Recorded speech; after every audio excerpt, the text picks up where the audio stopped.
Kanchan Outlook। Satnam Shri Waheguru ji. Comment section ਦੇ ਵਿੱਚ Waheguru type ਕਰਕੇ ਫਤਿਹ ਕਬੂਲ ਕਰੋ ਜੀ। ਵਾਹਿਗੁਰੂ ਜੀ ਕਾ ਖਾਲਸਾ, ਵਾਹਿਗੁਰੂ ਜੀ ਕੀ ਫਤਿਹ। ਤੁਸੀਂ ਆਪਣੇ ਸੁਝਾਅ ਅਤੇ ਸਵਾਲ ਵੀ ਕਮੈਂਟ ਕਰ ਸਕਦੇ ਹੋ। ਤੁਹਾਡੇ ਸੁਝਾਵਾਂ ਦੇ ਉੱਤੇ ਕੰਮ ਕਰਨ ਦੀ ਅਤੇ ਤੁਹਾਡੇ ਸਵਾਲਾਂ ਦੇ ਛੇਤੀ ਤੋਂ ਛੇਤੀ ਜਵਾਬ ਦੇਣ ਦੀ ਪੂਰੀ ਕੋਸ਼ਿਸ਼ ਕੀਤੀ ਜਾਏਗੀ। ਹੁਣ ਆਪਾਂ ਸ੍ਰੀ ਗੁਰੂ ਗ੍ਰੰਥ ਸਾਹਿਬ ਜੀ ਦੇ 157ਵੇਂ ਅੰਗ ਦੀ ਬਾਣੀ ਦੀ ਵਿਆਖਿਆ ਕਰਦੇ ਹਾਂ ਜੀ। ਗੌੜੀ ਵੈਰਾਗਣ ਮਹਿਲਾ ਪਹਿਲਾ। ਹਰਣੀ ਹੋਮਾਂ ਬਨ ਵਸਾਂ, ਕੰਦ ਮੂਲ ਚੁਣ ਖਾਓ। ਗੁਰ ਪ੍ਰਸਾਦੀ ਮੇਰਾ ਸਹੁ ਮਿਲੈ, ਵਾਰ ਵਾਰ ਹਉ ਜਾਓ ਜੀਓ। ਜਿਸ ਤਰ੍ਹਾਂ ਕਿ ਹਿਰਨ ਜੋ ਹੈ ਜੰਗਲ ਦੇ ਵਿੱਚ ਵੱਸਦਾ ਹੈ, ਕੰਦ ਮੂਲ ਖਾ ਕੇ ਗੁਜ਼ਾਰਾ ਕਰਦਾ ਹੈ। ਜੋ ਵੀ ਘਾਹ ਫੂਸ ਤੇ ਵਨਸਪਤੀ ਉਹਨੂੰ ਉੱਥੇ ਮਿਲਦੀ ਹੈ ਉਹ ਖਾਂਦਾ ਹੈ ਤੇ ਉਹਦੇ ਨਾਲ ਗੁਜ਼ਾਰਾ ਕਰਦਾ, ਉਹਦੇ ਵਿੱਚ ਖੁਸ਼ ਰਹਿੰਦਾ ਹੈ। ਤਾਂ ਗੁਰੂ ਜੀ ਕਹਿੰਦੇ ਕਿ ਕਾਸ਼ ਮੈਂ ਵੀ ਉਹ ਹਰਨੀ ਹੋਵਾਂ ਤੇ ਪ੍ਰਮਾਤਮਾ ਤੇਰਾ ਨਾਮ ਮੇਰੇ ਲਈ ਉਹ ਕੰਦ ਮੂਲ ਹੋਵੇ ਜਿਹਦੇ ਵਿੱਚ ਕਿ ਮੈਂ ਖੁਸ਼ ਰਹਾਂ ਤੇ ਇਸ ਸੰਸਾਰ ਰੂਪੀ ਬਨ ਦੇ ਵਿੱਚ, ਜੰਗਲ ਦੇ ਵਿੱਚ ਮੈਂ ਖੁਸ਼ੀ ਦੇ ਨਾਲ ਵਿਚਰਾਂ। ਮੈਨੂੰ ਕਿਸੇ ਪ੍ਰਕਾਰ ਦੀਆਂ ਕੋਈ ਸ਼ਿਕਾਇਤਾਂ ਨਾ ਹੋਣ ਆਪਣੀ ਜ਼ਿੰਦਗੀ ਤੋਂ। ਜਿਸ ਤਰ੍ਹਾਂ ਹਿਰਨ ਜੋ ਉਸ ਨੂੰ ਮਿਲਦਾ ਹੈ ਉਹਦੇ ਵਿੱਚ ਖੁਸ਼ ਹੈ ਕਿ ਤੇਰੇ ਨਾਮ ਨਾਲ ਪ੍ਰੀਤ ਜੋੜ ਕੇ ਮੈਂ ਵੀ ਉਸ ਤਰ੍ਹਾਂ ਜੋ ਕੁਝ ਮੈਨੂੰ ਮਿਲਦਾ ਹੈ ਉਹਦੇ ਵਿੱਚ ਖੁਸ਼ ਹੋਣਾ ਸਿੱਖ ਜਾਵਾਂ। ਗੁਰ ਪ੍ਰਸਾਦੀ ਮੇਰਾ ਸਹੁ ਮਿਲੈ, ਕਿ ਕਿਤੇ ਗੁਰੂ ਦੀ ਕਿਰਪਾ ਮੇਰੇ ਤੇ ਹੋ ਜਾਏ ਤੇ ਉਹ ਪਰਮਾਤਮਾ ਦੇ ਨਾਲ ਮੇਰਾ ਮਿਲਾਪ ਹੋ ਜਾਵੇ ਤਾਂ ਵਾਰ-ਵਾਰ ਹਉ ਜਾਓ ਜੀਓ। ਤਾਂ ਕਹਿੰਦੇ ਮੈਂ ਵਾਰ-ਵਾਰ ਉਸ ਗੁਰੂ ਤੋਂ ਵੀ ਤੇ ਪਰਮਾਤਮਾ ਤੇਰੇ ਤੋਂ ਵੀ ਸਦਕੇ ਜਾਵਾਂਗਾ, ਕੁਰਬਾਨ ਜਾਵਾਂਗਾ। ਮੈਂ ਬਨਜਾਰਨ ਰਾਮ ਕੀ, ਤੇਰਾ ਨਾਮ ਵਖਰ ਵਪਾਰ ਜੀ ਰਹਾਓ। ਕਹਿੰਦੇ ਮੈਂ ਤੇਰੇ ਨਾਮ ਦੀ ਬਨਜਾਰਨ ਬਣ ਜਾਵਾਂ। ਜੇ ਤੇਰੀ ਮੇਰੇ ਤੇ ਮਿਹਰ ਹੋਵੇ ਤਾਂ ਤੇਰਾ ਨਾਮ ਮੇਰੇ ਲਈ ਸੌਦਾ ਬਣ ਜਾਵੇ ਤੇ ਤੇਰੇ ਨਾਮ ਸੌਦੇ ਦਾ ਹੀ ਮੈਂ ਵਪਾਰ ਕਰਾਂ। ਕੋਕਿਲ ਹੋਵਾਂ ਅੰਬ ਵਸਾਂ, ਸਹਿਜ ਸ਼ਬਦ ਵਿਚਾਰ। ਸਹਿਜ ਸੁਭਾਏ ਮੇਰਾ ਸਹੁ ਮਿਲੈ, ਦਰਸ਼ਨ ਰੂਪ ਅਪਾਰ। ਪਹਿਲੀਆਂ ਪੰਕਤੀਆਂ ਦੇ ਵਿੱਚ ਹਿਰਨ ਦੀ ਉਦਾਹਰਣ ਲਈ ਸੀ ਤੇ ਇਹਨਾਂ ਪੰਕਤੀਆਂ ਦੇ ਵਿੱਚ ਕੋਇਲ ਦੀ ਉਦਾਹਰਣ ਲਈ ਗਈ ਹੈ। ਕੋਇਲ ਦਾ ਅੰਬ ਦੇ ਨਾਲ ਇੱਕ ਬਹੁਤ ਡੂੰਘਾ ਰਿਸ਼ਤਾ ਹੁੰਦਾ ਹੈ, ਗੂੜੀ ਪ੍ਰੀਤ ਹੁੰਦੀ ਹੈ।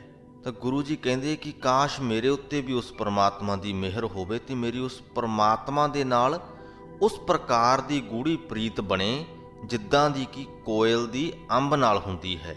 ਤੇ ਕਹਿੰਦੇ ਜੇਕਰ ਇਦਾਂ ਹੋ ਜਾਵੇ ਤਾਂ ਸਹਿਜ ਸ਼ਬਦ ਵਿਚਾਰ। ਤਾਂ ਕਹਿੰਦੇ ਮੈਂ ਸਹਿਜੇ ਹੀ ਸਹਿਜ ਅਵਸਥਾ ਦੇ ਵਿੱਚ ਟਿਕ ਕੇ, ਅਡੋਲ ਅਵਸਥਾ ਦੇ ਵਿੱਚ ਟਿਕ ਕੇ ਉਸ ਪਰਮਾਤਮਾ ਦੇ ਸ਼ਬਦਾਂ ਦੀ, ਗੁਰੂ ਦੀਆਂ ਸਿੱਖਿਆਵਾਂ ਦੀ ਵਿਚਾਰ ਕਰਾਂ।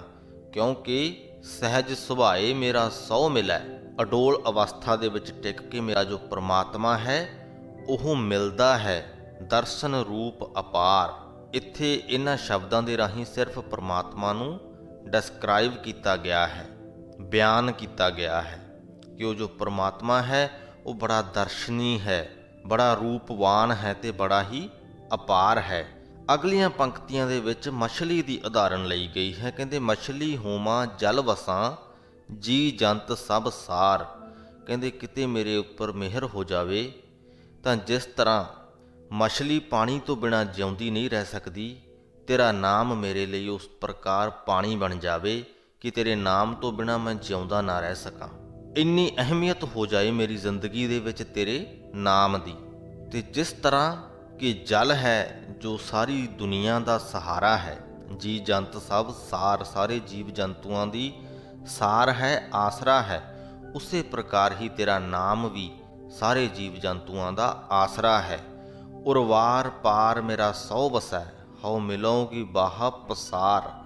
ਕਹਿੰਦੇ ਇਸ ਸੰਸਾਰ ਸਮੁੰਦਰ ਦੇ ਉਰਵਾਰ ਪਾਰ ਭਾਵ ਉਰਲੇ ਪਰਲੇ ਪਾਸੇ ਹਰ ਥਾਂ ਉਹ ਪਰਮਾਤਮਾ ਵਸਦਾ ਹੈ ਤੇ ਕਿਤੇ ਮੈਨੂੰ ਉਹ ਦਿਸ ਪਏ ਤਾਂ ਮੈਂ ਬਾਹਾਂ ਖਿਲਾਰ ਕੇ ਉਹਨੂੰ ਮਿਲੂੰਗੀ। ਨਾਗਨ ਹੋਵਾਂ ਧਰ ਵਸਾਂ, ਸ਼ਬਦ ਵਸੈ ਭਉ ਜਾਏ। ਇਹਨਾਂ ਪੰਕਤੀਆਂ ਦੇ ਵਿੱਚ ਨਾਗਿਨ ਦੀ ਉਦਾਹਰਣ ਲਈ ਗਈ ਹੈ। ਕਹਿੰਦੇ ਜਿਸ ਤਰ੍ਹਾਂ ਨਾਗਿਨ ਹੈ ਉਹ ਧਰਤੀ ਦੇ ਵਿੱਚ ਵਸਦੀ ਹੈ ਤੇ ਜਦੋਂ ਜੋਗੀ ਬੀਨ ਵਜਾਉਂਦਾ ਹੈ ਤਾਂ ਉਹਦੀ ਬੀਨ ਦੀ ਧੁਨ ਦੇ ਵਿੱਚ ਉਹ ਇੰਨੀ ਮਸਤ ਹੋ ਜਾਂਦੀ ਹੈ ਕਿ ਉਹਨੂੰ ਇਸ ਗੱਲ ਦਾ ਵੀ ਖਿਆਲ ਨਹੀਂ ਰਹਿੰਦਾ ਕਿ ਉਹ ਜੋਗੀ ਉਹਨੂੰ ਫੜਨ ਦੇ ਲਈ ਆਇਆ ਹੈ, ਉਹਨੂੰ ਕਾਬੂ ਕਰਕੇ ਲੈ ਜਾਏਗਾ, ਕਿ ਉਹ ਜੋਗੀ ਜੋ ਹੈ ਉਹਦਾ ਦੁਸ਼ਮਣ ਹੈ। ਗੁਰੂ ਜੀ ਕਹਿੰਦੇ ਕਿਤੇ ਮੇਰੇ ਉੱਤੇ ਵੀ ਇਦਾਂ ਦੀ ਮਿਹਰ ਹੋ ਜਾਵੇ ਕਿ ਮੈਂ ਨਾਗਨ ਵਾਂਗੂ ਧਰਤੀ ਤੇ ਵਸਾਂ, ਮੈਂ ਅਸਮਾਨ ਦੇ ਵਿੱਚ ਉਡਾਰੀਆਂ ਨਾ ਲਾਵਾਂ, ਮੇਰੇ ਪੈਰ ਧਰਤੀ ਤੇ ਟਿਕੇ ਰਹਿਣ, ਮੈਂ ਗੁਰੂ ਦੇ ਚਰਨਾਂ ਦੀ, ਸੰਗਤ ਦੇ ਚਰਨਾਂ ਦੀ ਧੂੜ ਬਣੀ ਰਹਾਂ।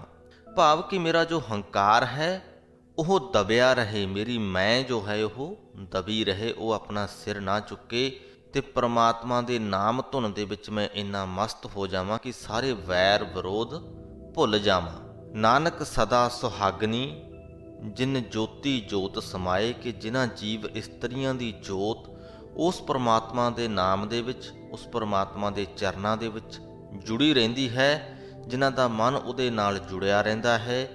ਹੇ ਨਾਨਕ, ਉਹ ਜੀਵ ਇਸਤਰੀਆਂ ਸਦਾ ਸੁਹਾਗਣ ਨੇ, ਬੜੀਆਂ ਭਾਗਾਂ ਵਾਲੀਆਂ ਨੇ।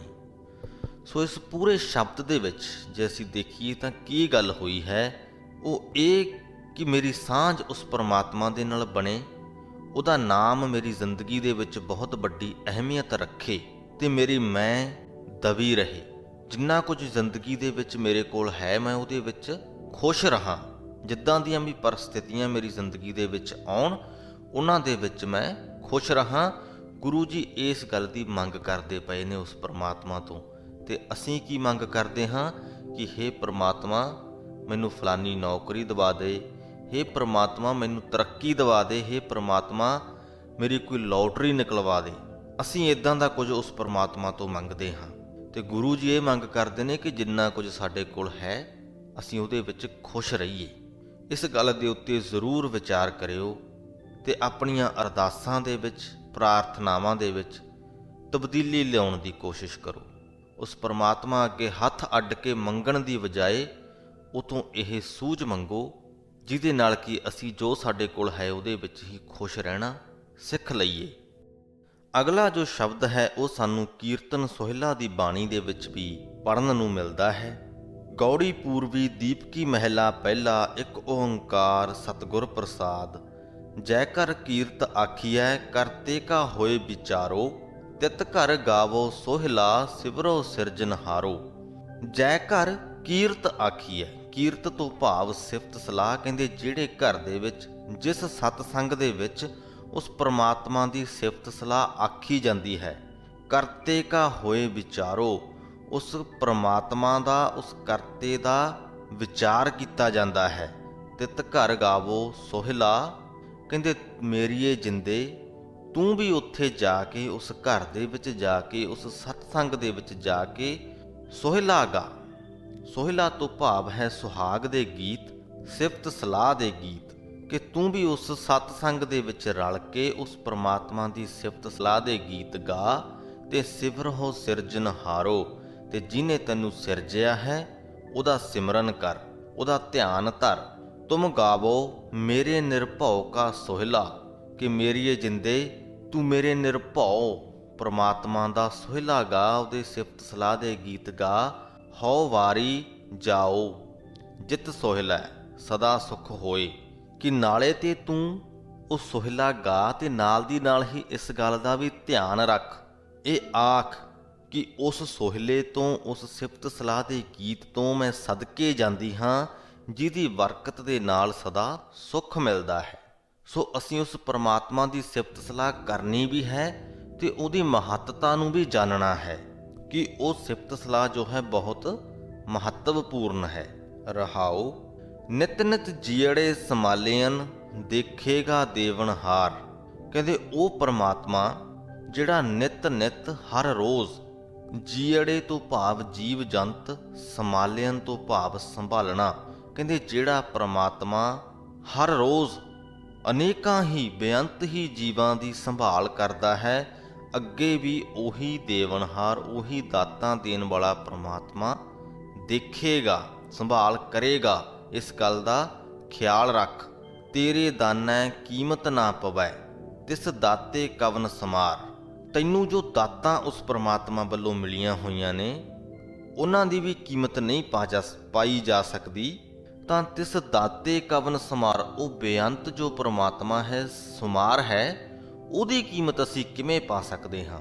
ਭਾਵ ਕਿ ਜਦੋਂ ਅਸੀਂ ਉਹਦੀਆਂ ਦਿੱਤੀਆਂ ਹੋਈਆਂ ਦਾਤਾਂ ਦੀ ਕੀਮਤ ਨਹੀਂ ਪਾ ਸਕਦੇ ਤਾਂ ਉਸ ਪ੍ਰਮਾਤਮਾ ਦੀ ਕੀਮਤ ਕਿਵੇਂ ਪਾ ਸਕਦੇ ਹਾਂ।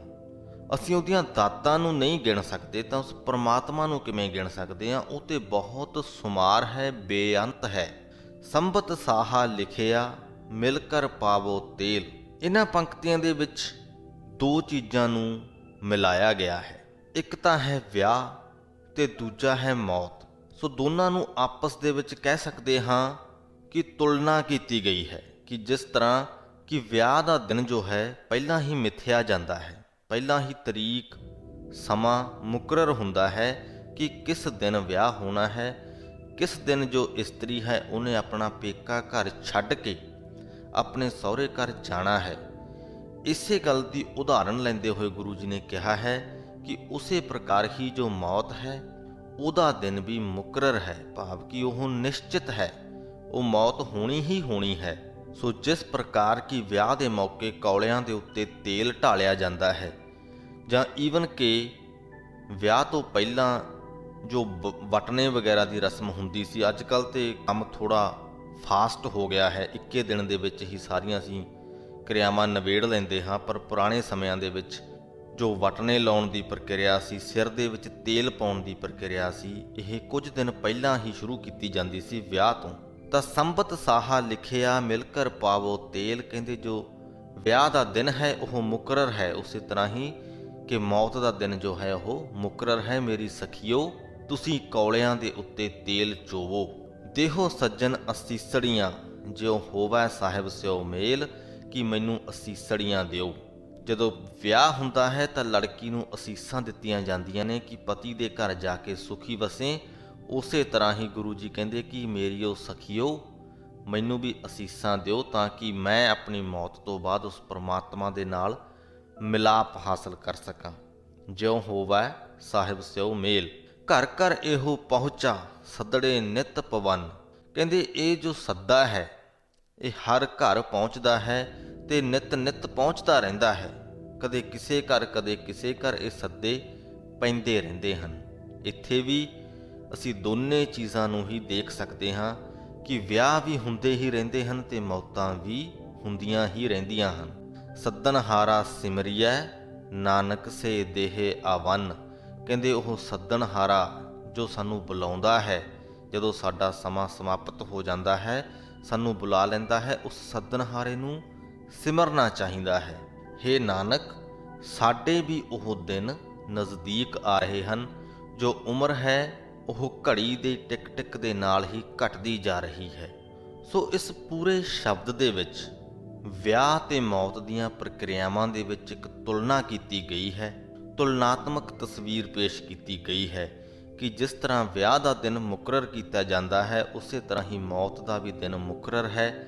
ਉਹ ਗੱਲ ਵੱਖਰੀ ਹੈ ਕਿ ਵਿਆਹ ਦੇ ਦਿਨ ਬਾਰੇ ਸਾਨੂੰ ਪਤਾ ਹੁੰਦਾ ਹੈ, ਮੌਤ ਦੇ ਦਿਨ ਬਾਰੇ ਸਾਨੂੰ ਕੋਈ ਪਤਾ ਨਹੀਂ ਹੈ ਕਿ ਇਹ ਕਦੋਂ ਆ ਜਾਵੇ, ਪਰ ਆਉਣੀ ਨਿਸ਼ਚਿਤ ਹੈ। ਇਹ ਨਹੀਂ ਹੋ ਸਕਦਾ ਕਿ ਆਵੇ ਹੀ ਨਾ। ਸੋ ਇਸ ਗੱਲ ਦਾ ਖਿਆਲ ਰੱਖਦੇ ਹੋਏ ਉਸ ਪਰਮਾਤਮਾ ਨੂੰ ਸਿਮਰਨਾ ਚਾਹੀਦਾ ਹੈ, ਉਹਦੀ ਸਿਫਤ ਸਲਾਹ ਕਰਨੀ ਚਾਹੀਦੀ ਹੈ। ਰਾਗ ਗੌੜੀ ਗੁਆਰਰੀ ਮਹਿਲਾ ਤੀਜਾ ਚੌਪਦੇ, ਇੱਕ ਓੰਕਾਰ ਸਤਿਗੁਰ ਪ੍ਰਸਾਦ। ਗੁਰ ਮਿਲਿਆ ਹਰ ਮੇਲਾ ਹੋਈ, ਆਪੇ ਮੇਲ ਮਿਲਾਵੈ ਸੋਈ। ਕਹਿੰਦੇ ਜਿਸ ਇਨਸਾਨ ਨੂੰ ਗੁਰੂ ਮਿਲ ਪੈਂਦਾ ਹੈ ਉਹਦਾ ਹਰੀ ਦੇ ਨਾਲ ਵੀ ਮਿਲਾਪ ਹੋ ਜਾਂਦਾ ਹੈ, ਉਹਨੂੰ ਪਰਮਾਤਮਾ ਵੀ ਮਿਲ ਪੈਂਦਾ ਹੈ। ਆਪੇ ਮੇਲ ਮਿਲਾਵੈ ਸੋਈ, ਪਰ ਇਹ ਮੇਲ ਮਿਲਾਉਣ ਵਾਲਾ ਵੀ ਉਹ ਪਰਮਾਤਮਾ ਆਪ ਹੀ ਹੈ। ਮੇਰਾ ਪ੍ਰਭ ਸਭ ਵਿਦ ਆਪੇ ਜਾਣੈ, ਆਪਣੇ ਨਾਲ ਮਿਲਾਪ ਕਰਵਾਉਣ ਦੀਆਂ ਸਾਰੀਆਂ ਵਿਧੀਆਂ ਸਾਰੇ ਤਰੀਕੇ ਮੇਰਾ ਪਰਮਾਤਮਾ ਆਪ ਹੀ ਜਾਣਦਾ ਹੈ। ਹੁਕਮੇ ਮੇਲੇ ਸ਼ਬਦ ਪਛਾਣੈ, ਆਪਣੇ ਹੁਕਮ ਅਨੁਸਾਰ ਹੀ ਉਹ ਜੀਵਾਂ ਨੂੰ ਆਪਣੇ ਨਾਲ ਮੇਲਦਾ ਹੈ ਤੇ ਉਹਨਾਂ ਨੂੰ ਗੁਰੂ ਦੇ ਸ਼ਬਦ ਦੀ ਸਮਝ ਪਾਉਂਦਾ ਹੈ। ਸਤਿਗੁਰ ਕੈ ਭੈ ਭਰਮ ਭਉ ਜਾਏ, ਗੁਰੂ ਦੇ ਡਰ ਅਦਬ ਦੇ ਵਿੱਚ ਰਿਹਾ ਦੁਨੀਆ ਵਾਲੇ ਸਾਰੇ ਡਰ ਤੇ ਭਰਮ ਜੋ ਨੇ ਉਹ ਦੂਰ ਹੋ ਜਾਂਦੇ ਨੇ। ਭੈ ਰਾਚੈ ਸੱਚ ਰੰਗ ਸਮਾਏ ਰਹਾਓ। ਤੇ ਜਿਹੜਾ ਇਨਸਾਨ ਗੁਰੂ ਦੇ ਡਰ ਦੇ ਵਿੱਚ ਰਹਿੰਦਾ ਹੈ, ਡਰ ਅਦਬ ਦੇ ਵਿੱਚ ਰਹਿੰਦਾ ਹੈ, ਰਚਿਆ ਰਹਿੰਦਾ ਹੈ, ਉਹ ਸੱਚ ਰੰਗ ਸਮਾਏ, ਉਹ ਉਸ ਪਰਮਾਤਮਾ ਦੇ ਵਿੱਚ ਵੀ ਸਮਾਇਆ ਰਹਿੰਦਾ ਹੈ, ਉਹਦੇ ਰੰਗ ਦੇ ਵਿੱਚ ਰੰਗਿਆ ਰਹਿੰਦਾ ਹੈ। ਗੁਰ ਮਿਲਿਆ ਹਰ ਮਨ ਵਸੈ ਸੁਭਾਏ, ਮੇਰਾ ਪ੍ਰਭ ਭਾਰਾ ਕੀਮਤ ਨਹੀਂ ਪਾਏ। ਕਹਿੰਦੇ ਜਦੋਂ ਗੁਰੂ ਮਿਲ ਜਾਂਦਾ ਹੈ ਤਾਂ ਪ੍ਰਮਾਤਮਾ ਵੀ ਸਾਡੇ ਮਨ ਦੇ ਵਿੱਚ ਆ ਵਸਦਾ ਹੈ, ਕਿਉਂਕਿ ਉਹਦਾ ਸੁਭਾਅ ਹੀ ਇਸ ਪ੍ਰਕਾਰ ਦਾ ਹੈ ਕਿ ਉਹ ਪਹਿਲਾਂ ਗੁਰੂ ਮਿਲਾਂਦਾ ਹੈ ਫਿਰ ਆਪ ਮਿਲਦਾ ਹੈ। ਮੇਰਾ ਪ੍ਰਭ ਭਾਰਾ, ਜੋ ਮੇਰਾ ਪ੍ਰਮਾਤਮਾ ਹੈ ਉਹ ਬੇਅੰਤ ਗੁਣਾਂ ਦਾ ਮਾਲਕ ਹੈ, ਬਹੁਤ ਭਾਰਾ ਹੈ, ਉਹਦੀ ਕੀਮਤ ਨਹੀਂ ਪਾਈ ਜਾ ਸਕਦੀ। ਸ਼ਬਦ ਸਲਾਹ ਹੈ ਅੰਤ ਨਾ ਪਾਰਾਵਾਰ। ਜਿਹੜਾ ਮਨੁੱਖ ਗੁਰੂ ਦੇ ਸ਼ਬਦਾਂ ਦੇ ਵਿੱਚ ਜੁੜ ਕੇ ਉਸ ਪ੍ਰਮਾਤਮਾ ਦੀ ਸਿਫਤ ਸਲਾਹ ਕਰਦਾ ਹੈ, ਜਿਹਦਾ ਕਿ ਨਾ ਅੰਤ ਪਾਇਆ ਜਾ ਸਕਦਾ ਹੈ, ਨਾ ਉਰਲਾ ਪਰਲਾ ਬੰਨਾ ਲੱਭਿਆ ਜਾ ਸਕਦਾ ਹੈ। ਮੇਰਾ ਪ੍ਰਭ ਬਖਸ਼ੇ ਬਖਸ਼ਨਹਾਰ, ਮੇਰਾ ਪ੍ਰਮਾਤਮਾ ਉਸ ਜੀਵ ਦੇ ਪਾਪਾਂ ਨੂੰ ਬਖਸ਼ ਲੈਂਦਾ ਹੈ। ਗੁਰ ਮਿਲਿਆ ਸਭ ਮਤ ਬੁੱਧ ਹੋਏ। ਜਦੋਂ ਗੁਰੂ ਮਿਲ ਪੈਂਦਾ ਹੈ ਤਾਂ ਸਾਡੀ ਮਤ ਉੱਚੀ ਹੋ ਜਾਂਦੀ ਹੈ, ਸਾਨੂੰ ਅਕਲ ਆ ਜਾਂਦੀ ਹੈ। ਮਨ ਨਿਰਮਲ ਵਸੈ ਸੱਚ ਸੋਏ, ਸਾਡਾ ਮਨ ਪਵਿੱਤਰ ਹੋ ਜਾਂਦਾ ਹੈ ਤੇ ਉਸ ਪਵਿੱਤਰ ਹੋਏ ਮਨ ਦੇ ਵਿੱਚ ਸਦਾ ਉਹ ਪਰਮਾਤਮਾ ਵਸਦਾ ਰਹਿੰਦਾ ਹੈ। ਸੱਚ ਵਸਿਆ ਸਾਚੀ ਸਭ ਕਾਰ। ਤੇ ਜਦੋਂ ਉਹ ਪਰਮਾਤਮਾ ਸਾਡੇ ਮਨ ਦੇ ਵਿੱਚ ਵਸ ਗਿਆ ਤਾਂ ਸਾਡੀ ਕਾਰ ਵੀ ਸਾਰੀ ਉਸ ਪਰਮਾਤਮਾ ਵਰਗੀ ਹੋ ਜਾਂਦੀ ਹੈ, ਸਾਡੀ ਕਰਨੀ ਵੀ ਸੱਚੀ ਹੋ ਜਾਂਦੀ ਹੈ। ਉੱਤਮ ਕਰਨੀ ਸ਼ਬਦ ਵਿਚਾਰ, ਗੁਰੂ ਦੇ ਸ਼ਬਦਾਂ ਦੀ ਵਿਚਾਰ ਦੇ ਵਿੱਚ ਜੁੜਿਆਂ, ਗੁਰੂ ਦੀਆਂ ਸਿੱਖਿਆਵਾਂ ਦੇ ਉੱਤੇ ਚੱਲਿਆਂ ਸਾਡੀ ਕਰਨੀ ਉੱਤਮ ਹੋ ਜਾਂਦੀ ਹੈ। ਗੁਰ ਤੇ ਸਾਚੀ ਸੇਵਾ ਹੋਏ। ਜੋ ਸੱਚੀ ਸੇਵਾ ਹੈ ਉਹ ਗੁਰੂ ਤੋਂ ਹੀ ਪ੍ਰਾਪਤ ਹੁੰਦੀ ਹੈ। ਗੁਰਮੁਖ ਨਾਮ ਪਛਾਣੈ ਕੋਈ, ਪਰ ਕੋਈ ਵਿਰਲਾ ਹੀ ਗੁਰਮੁਖ ਬਣਦਾ ਹੈ। ਗੁਰੂ ਦੇ ਲੜ ਲੱਗ ਕੇ ਉਸ ਪ੍ਰਮਾਤਮਾ ਦੇ ਨਾਮ ਦੀ ਪਛਾਣ ਕਰਦਾ ਹੈ, ਉਹਦੀ ਅਹਿਮੀਅਤ ਨੂੰ ਸਮਝਦਾ ਹੈ। ਜੀਵੈ ਦਾਤਾ ਦੇਵਨਹਾਰ।